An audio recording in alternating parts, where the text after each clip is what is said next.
Բայց դու որոշել ես կործանես ապագատ։ Լուրջ եմ ասում, չգիտեմ ինչի մասին ես խոսում։ Գորի Դավիթ։ Նա քրեական հանցանք ա գործելու դատապարտվել ա։ Եվ Սի դու իսկականից ես հասկանում։ Դատավոր դառնալու համար դու պետք է մաքուր հեղինակություն ունենաս, ոչ թե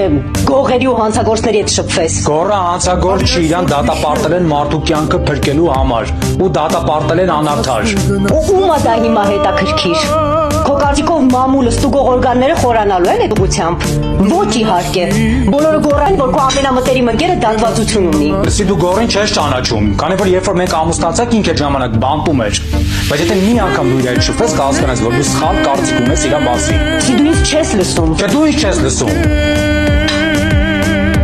Ես կարիերա չեմ ստեղծի ընկերների զոհաբերելով, կարաս այդ կնկլինես ու պապայի փոխանցես։ Դու լուրջ ես հիմա։ Լուրջ եմ խոսում։ Ուզում ես ասես, որ դու պատրաստ ես քո կարիերան ու մեր ապագան զոհաբերես հանուն ընկերներիդ։ Հա, պատրաստ եմ։